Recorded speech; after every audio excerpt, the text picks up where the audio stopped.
What's going on, Nerd Army guys? Welcome to the newest episode of Exploring Comics. Today we are going to be focusing on one of the fastest females in the DC Universe. That's going to be the one, the only, Jessie Quick.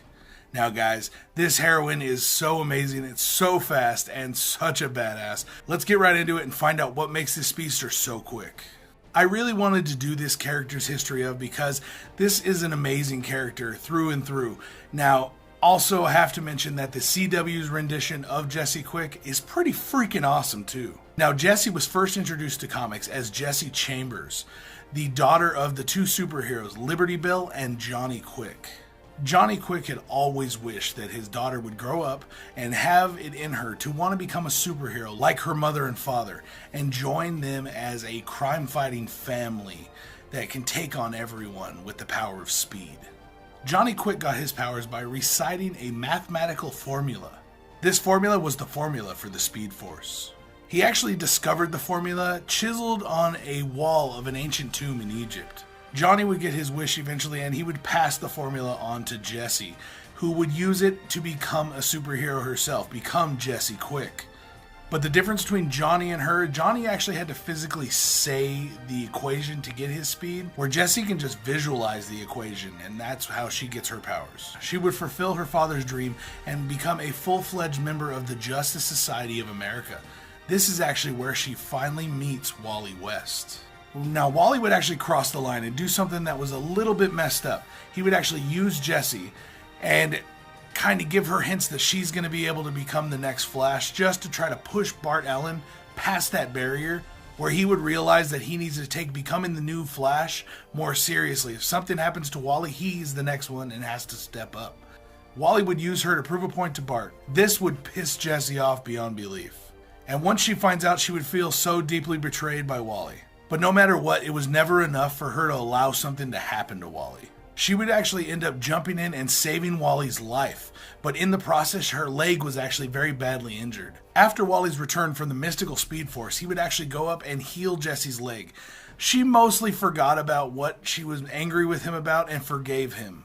Shortly after this, Jessie would completely lose her speed, and she would blame it all on Wally. In actuality, it was the villainous Savitar. Wally would actually bring Jessie with him to encounter Savitar, where she would eventually get her speed back.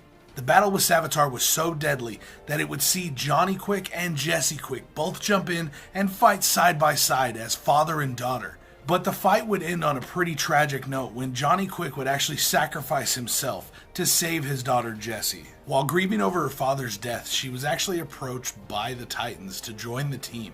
That Titans team would be disbanded after two members were actually killed during the Graduation Day storyline. After Johnny Quick's death, Quickstart Enterprises was left without a CEO, so Jessie would step in and take over her father's company. Wally would approach Jessie and ask her to help him stop a villain named Zoom, who was in all intents and purposes faster than Wally West. So Wally would actually use Jessie, and Jessie would charge up and give Wally some of her speed, so that way he would be fast enough to defeat Zoom. After this incident, she would be left powerless and would eventually even forget the formula that gave her her speed. And she did ask Wally to not remind her what the formula was. She was done with that life. But that was not the end for her superhero life. She would return and rejoin the Justice Society as the new Liberty Bell, taking up her mother's mantle.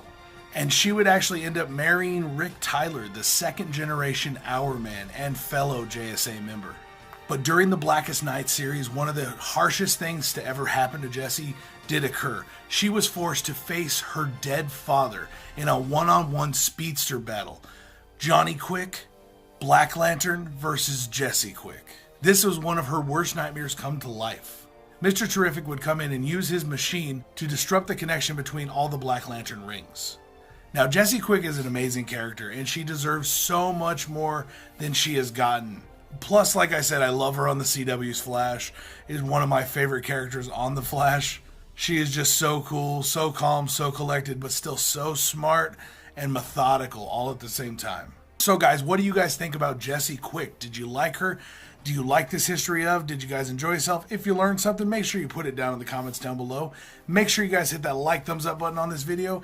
And if you guys have any other characters you want to see a history of done, put it down in the comments down below and I will get to it as soon as I can. But guys, make sure you subscribe and keep up, because next time we will be doing the history of Jay Garrick, the Flash. This is the first Flash, the Golden Age Flash. We're going to get deep into his story. So make sure you guys subscribe to keep up with the next episode of Exploring Comics, which is Jay Garrick, the Flash. And I'll see you guys next time. All right.